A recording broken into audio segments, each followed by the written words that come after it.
So keep on going with your silly dream by Piter on AO3, read by Lily6645. This fic may include mentions of suicidal thoughts. That is your warning. Chapter 48. Yet, I know Deku. Summary. Eraserhead and Yahoo chat. Then Uraraka and Deku also chat. Why is Dabi acting weird? Oh, Deku, you know him? Izuku asked, casually, setting his trash to the side. Yes. Do you? The underground pro responded, side-eyeing Izuku. Yeah, he got caught in that earthquake a couple months back, and almost got mugged a few times, Izuku explained. He has some awful luck. It wasn't technically a lie. He does, but he can deal with it. He's a smart kid. Izuku grinned under his bandana despite the pro's frustration. He just does these things that are so stupid. What? Stupid? What's he do that's stupid? He was not pouting. Izuku would be 15 in a couple months. He was way too old for something like that. He doesn't know when to ask for help. The underground hero sighed, pinching the bridge of his nose. No matter how hurt he is, he's always out the door as soon as he's awake. Not to mention how hard it is to get him in the door in the first place. Thank God for Shinzo. Izuku crossed his arms, muttering, maybe get off his ass. What? Nothing! Just, maybe stop worrying so much. He's probably fine. You gotta give him space. Let him stretch his wings a little. He'll learn eventually. Aizawa stared at him flatly. Is that so? Yes, thanks for the food, but I have criminals to stop. Izuku coughed awkwardly, clambering down off the ledge and onto the fire escape. Eraserhead's eyes never left him. What else do you know about Deku? Izuku froze in panic, which melted into confusion. Well, nothing other than he's a trouble magnet. Why? I have my suspicions. What kind of 15-year-old is injured constantly, then still goes out that late? Not to mention the fake name. Oh, he's a suspect for something? Oh, that is pretty weird. It is, unless he himself could deny everything without a doubt. I'm not sure he can be trusted. You think he's a criminal then? Aizawa is silent for a long moment. Izuku almost glanced back, curious of what the man's face looked like. Would it be angry, sad, maybe suspicious? No, I think he needs help. That's horrible, but why would the news lie about it? Why say it was you and Endeavor and not you with Ida and Todoroki? I wonder that too, but apparently Stain was beat up, like really beat up. Using their quirks on anyone before they get their license is illegal. So me and Endeavor got the credit, Izuku explained quickly, leaning on the counter towards Uraraka. That's messed up, the brunette huffed, patting Stroke as she digested the truth. Why did it have to be Endeavor? Couldn't they have said you and, I don't know, anyone else? I know! I hate Endeavor so much. He's an asshat, Izuku huffed. He is. The teens jump at the raspy voice. Ochako tensed, but Izuku only grinned, nudging the girl in a reassuring manner. Dabi! Where have you been? It's been days. Out, he responded vaguely, placing a Fanta and a bag of Cool Ranch Doritos on the counter. Were you guys talking about the hero killer? What makes you think that? Uraraka asked, nervously, rubbing Stroke faster with nerves. He gave the both of them a judgmental look, causing the girl to flush. Izuku had long since grown accustomed to it. I heard you guys say Endeavor.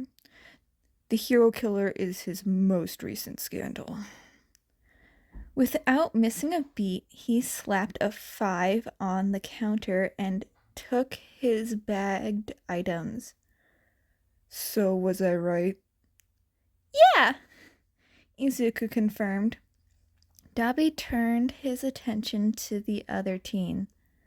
Have you talked to your class? Asked about what really happened? Uraraka and Izuku both shared a nervous look. Not yet. They wouldn't want to talk about all that stuff. And what do you mean, what really happened?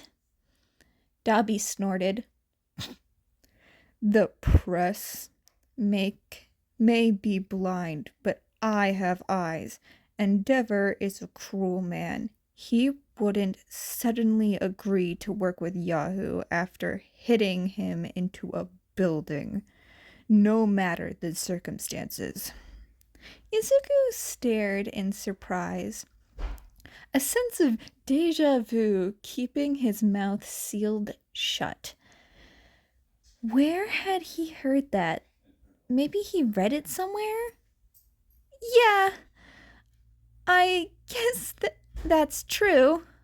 Uraraka nodded in agreement. Dabi waved and began to leave, but paused. Kid, what's your name? I'm Ochako Uraraka. The man nodded and left. Izuku felt stumped. Just before Dabi left, the split second between himself and the door, his face had looked weird, out of place. It had looked guilty. He never wanted to see it again. Deku? Hello? Ochako poked up again, presumably nothing the first time. When he turned to face her, she continued. Did anything else happen? Oh, yesterday I busted some drug dealers with Bakugo. What? Tell me more! The brunette demanded, beaming at him. It was weird how enthusiastically the other girl just listened to Izuku's ramblings. No matter how stupid, how outlandish, how boring, she listened. Only one other person had ever done that. Well, that is the end of chapter 48. On to the next chapter. Chapter 49. Your name is Deku? Are you sure you aren't Izuku Midoriya? Summary. Hey, who's this freak busting into my store? Detective Tsukuyuchi? Gulp. Kicks balls. Do you work here? Izuku jumped in surprise, looking up. It was a man in a long tan coat with a matching hat and a blue tie from his white dress shirt. He was pretty tall compared to Izuku, that is. Something in his gut stirred, screaming at him to leave. And this man was too familiar, and he was dangerous. But who cared? Izuku never listened to his gut anyway, and he'd rather not get fired. Yes, sir.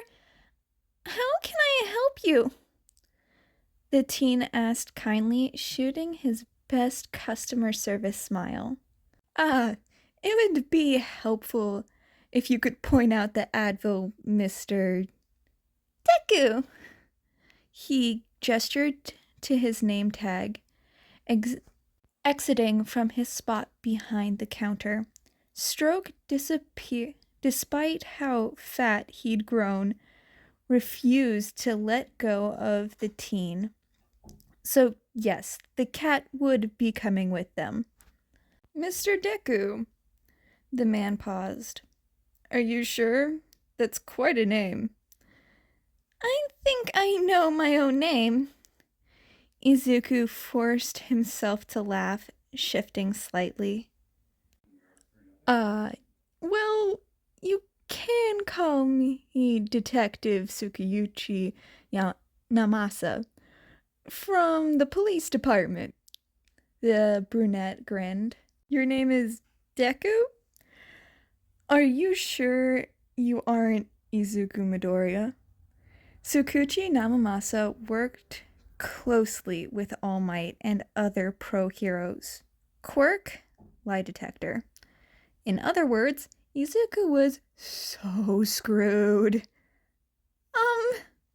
I guess that explains the fake name, since he's a runaway. Tsukachi noted to himself before turning his attention back to Izuku. I need you to come down to the station with me, due to suspicions of you being Yue's leak. In addition to you being a missing child, of course. Izuku glared defiantly, slowly patting Stroke. If I don't... He was totally cool and not freaking out. His voice did not shake and stutter. Everything was fine. And he was fine. Izuku could breathe totally okay. Then you know I can't just let you go. You aren't in trouble. A hand was laid across the cat-free shoulder. And I'd appreciate if you just came quietly. A beat of silence before Izuku resigned himself to what he had to do. It was a dirty move, one he'd only ever done to present Mike. Alas, desperate times call for desperate measures. He nodded, attempting to make himself as pathetic looking as possible. The detective nodded and stepped back. That's what I was hoping for. Izuku clocked the man in the nose before kicking his crown jewels as hard as he could.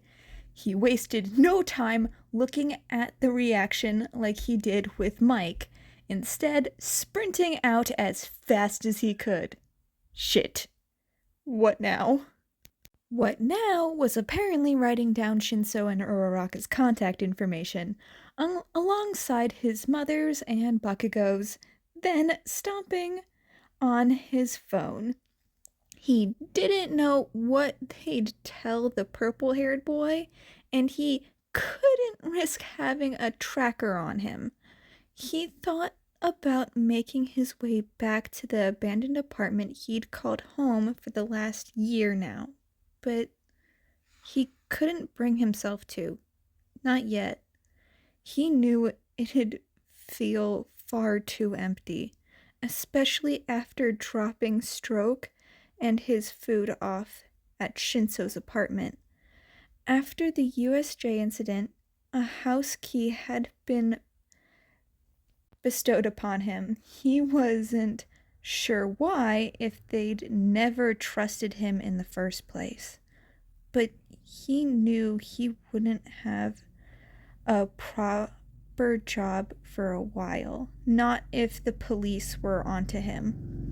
Izuku wouldn't be able to provide for the animal, and no way in hell was he going to starve the one thing that had loved him fully and unconditionally. Would anyone else love him? Would anyone else like him? Apparently, Aizawa and probably Hizashi thought he was some traitor. Shinso would probably believe them, so would Uraraka. Why wouldn't they? Aizawa is a grown pro-hero. Aizawa has a quirk. Aizawa is confident and honest. Aizawa is not Izuku. He sniffed, wiping away a few stray tears and gazing into the dark water of the ocean. Into his reflection, a boy with a face far too gaunt, far too tired. It was visible in dim eyes and deep bags as dark as the freckles on his face. His nose was crooked, slanted towards the left side of his face. His hair had grown back into a mop of green, yet it lacked its old vibrance. It was closer to black than its original shade. He wasn't sure who he was looking at. By all logic, it was a reflection, a perfect mirror of Izuku's features. But that couldn't be right. He was supposed to be happy, to never give up. Izuku should certainly still look happy, not so run down. He couldn't truly look this tired, not when he was still so far from the finish line. Right? That is the end of Chapter 49 of So Keep On Going With Your Silly Dream by Piter on AO3. If you liked this, please go support the original author. Link in the description below. Thank you so much for listening. Hope you have a great day.